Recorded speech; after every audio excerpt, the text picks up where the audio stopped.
She's a hollowed out castle of fortitude and regret. A stone-walled finish with papier-mâché guts she cracks, only from the inside out and only in the silence of her own shadow. We've never seen the inside of her ink.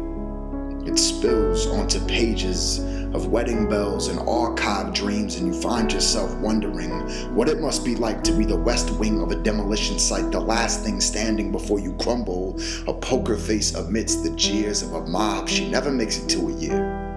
Never told me why, though. I imagine she is on the wrong end of a seesaw. It's kindergarten recess. She can be found always jumping off before her counterpart can tip the scale. Getting there first doesn't seem to birth the same triumph. Heartbreak not starred up, rules of engagement lost in translation, lost in the space between what the mind knows and the heart feels. Bleeding backbone of the cherished and soon forgotten. There are no trumpets for things that go unspoken, only dark dining halls and empty tissue boxes. She must look at her feelings like winged black hope. If you indulge in their wonderment, you might find yourself stretched, soaring towards explosion in uncharted territories. I told her once that very fear is what makes them beautiful.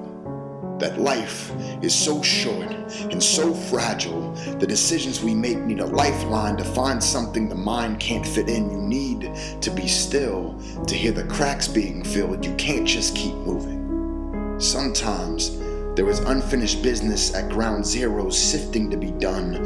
Old pictures and toys to uncover that are worth taking with you. Her mouth is saying all the right things, but her eyes are so offbeat it sounds like a Bach thunderstorm over a broken record player.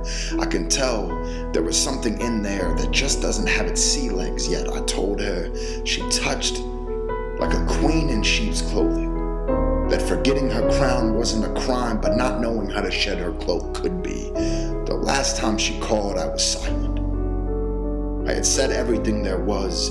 Nothing uttered would have risen the sun, so I found God in the darkness, found salvation in the silence, the go-between that we rarely spend time in, always dusting off grandfather clocks and sundials as if the weight of the world falls in the backdrop of a stopwatch. Be quiet, young one. If you are too loud, you won't be able to hear the wheels turning.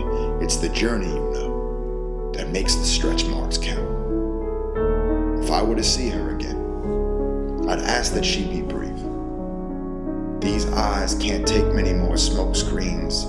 They've played their final hand, and it looks like all that is left when the dust settles are jokers and queens, neither of which are ideal for building houses.